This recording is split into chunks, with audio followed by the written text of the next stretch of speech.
नमस्कार, मैं डॉक्टर सरिता स्वामी, सहायक आचार्य संस्कृत, राजकीय डूंगर महाविद्यालय बीकानेर। बीए पार्ट फर्स्ट के प्रथम प्रश्न पत्र में हितोपदेश ग्रंथ के मित्र लाभ प्रकरण का स्थान है। संस्कृत वाङ्मय के कथा साहित्य में हितोपदेश नीति कथाओं का रोचक संग्रह है। पंचतंत्र के समान हितोपदेश का भी प्रमुख स्थान है। हितोपदेश के रचयिता नारायण पंडित है। इस ग्रंथ में 73 कथाएं मिलती है, जिसमें से 25 कथाएं पंचतंत्र नामक ग्रंथ से ली गई है। केवल भाषा भिन्न है। हितोपदेश के 4 परिच्छेद है: मित्रलाभ, सुरतभेद, विक्रय और संधि। हितोपदेश के लेखक भी श्री नारायण पंडित ने शिक्षाप्रद कथाओं के माध्यम से नीति शास्त्र, राजनीति एवं अन्य सामाजिक नियमों की शिक्षा दी है। प्रत्येक खंड के अंत में शिव की अनुग्रह की कामना करने वाले आशीर्वादात्मक वचन भी प्राप्त होते हैं। हितोपदेश ग्रंथ की प्रस्तावना पंचतंत्र ग्रंथ से ली गई है तथा गद्य पद्य मिश्रित भाषा है। प्रस्तावना भाग में गंगा के तट पर अवस्थित पाटलिपुत्र नामक नगर के शासक सुदर्शन को किसी द्वारा सुने गए व पढ़े गए श्लोक के आश्रय से दुखी व चिंतित होना बताया गया है। विद्या के महत्व व शास्त्र ज्ञान से रहित मनुष्य को अंधे की भांति बताने तथा विवेक शक्ति से रहित व्यक्ति विभिन्न विपत्तियों से घिर जाता है। इन भावों से युक्त श्लोकों को सुनकर राजा सुदर्शन अपने अज्ञानी व उद्दंड पुत्रों के विषय में चिंतित होता है। राजकुमारों की कुमार्गगामिता को दूर करने के लिए राजा ने पंडितों की एक सभा का आयोजन किया तथा उनके समक्ष अपने पुत्रों की मूर्खता को दूर करने हेतु निवेदन किया। उनमें से एक विष्णु शर्मा पंडित ने कहा कि मैं आपके इन पुत्रों को 6 माह में विद्वान और नीतिज्ञ बना दूंगा। राजा ने यह सुनकर अपने पुत्रों को उन्हें शिक्षा प्रदान करने हेतु सौंप दिया। यहाँ हम हितोपदेश की यदि विशेषता की तरफ ध्यान दें तो इस ग्रंथ की भाषा शैली सरल, सुबोध, मुहावरेदार है, जिससे अल्पज्ञ बालक भी नीति ज्ञान प्राप्त कर विद्वान बन सकता है।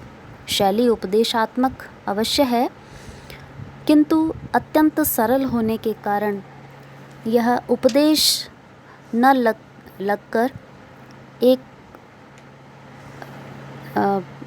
मित्रवत एक कहानी के माध्यम से इसकी उपादेयता लगती है। पशु पक्षियों की साधारण कहानियों द्वारा इसमें व्यवहारिक जीवन के आदर्श एवं सिद्धांत प्रस्तुत किए गए हैं, जिनका उद्देश्य मानव समाज को व्यवहार कुशल एवं राजनीति पटु तथा सदाचारी बनाना है। इसका संबंध किसी वर्ग विशेष से न होकर मानव मात्र से है। इसमें स्थान स्थान पर अनेक सदाचार परक प्रस्ताव उपलब्ध होते हैं, जो कि प्राचीन स्मृतियों से और नीति ग्रंथों से लिए गए हैं। फिर भी यह ग्रंथ धर्मशास्त्र की भांति मानव के लिए विधि निषेध का विधान नहीं करता, अपितु साधारण कहानियों द्वारा लोक सामान्य को सदाचार का मार्ग प्रशस्त करता है। इसमें मानव मात्र के कर्तव्य को तथा उसके दैनिक जीवन एवं पारस्परिक संपर्क की सामान्य बातों की विवेचना की गई है, जिससे कि मनुष्य इन नीतिज्ञ और व्यवहारों के अनुसार चलकर अपने जीवन को सफल बना सके। वस्तुतः नैतिक जीवन वह जीवन होता है जिसमें मनुष्य की समस्त शक्तियाँ और संभावनाओं का विकास हो, अर्थात एक ऐसे जीवन की प्राप्ति हो सके जिसमें आत्मरक्षा, धन समृद्धि, सत्कर्म, मित्रता एवं विद्या की प्राप्ति हो सके। और इन सब का इस प्रकार इस ग्रंथ में समन्वय किया गया है, जिससे आनंदोपलब्धि पूर्वक मनुष्य निश्चिंत होकर सफलतापूर्वक अपना जीवन व्यतीत कर सके। इसमें नैतिक लक्ष्य की प्राप्ति के लिए इस ग्रंथ की रचना की गई है और लेखक को इसमें पूर्ण सफलता भी मिली है। वस्तुतः यह उपदेशपरक रचना है। इसमें लेखक ने अपनी व्यवहार कुशलता का परिचय दिया है। इसका वर्णन कौशल एवं विषय प्रतिपादन प्रशंसनीय है। विषय को रोचक एवं सारल्येन हृदयंगम कराने की दृष्टि से इसमें कई स्थानों पर हास्य, विनोद एवं व्यंग्य के पुट भी देखे जाते हैं। कथा शीर्षकों के अतिरिक्त जहाँ जिस प्रकार की नीति व्याख्या को आवश्यक समझा गया है, वहाँ भी पद्यों का प्रयोग किया गया है। गद्य और पद्य दोनों की ही भाषा सरल एवं प्रवाहमयी है। कथा में छोटी छोटी व सार गर्भित एवं रोचक है, अतएव यह सर्व सामान्य के लिए बोधगम्य है। इसमें मानवेतर पात्र प्राय दो प्रकार के हैं, सजीव प्राणी अथवा तथा अचेतन प्राणी। पशुओं में सिंह, व्याघ्र, श्रृगाल, शशक, मृग, वृषभ आदि। पक्षियों में काक, उल्लूक, कपोत, मयूर, शुक, चटक तथा इतर प्राणियों में सर्प, नकुल, चूहा, कछुआ, मेढक एवं मछली आदि। इसके अतिरिक्त नदी, समुद्र, वृक्ष, पर्वत, गुहा आदि भी पात्र के रूप में प्रयुक्त हुए हैं। यद्यपि इसमें कुछ मानव पात्र भी है, तथापि उनका स्वतंत्र अस्तित्व नहीं है।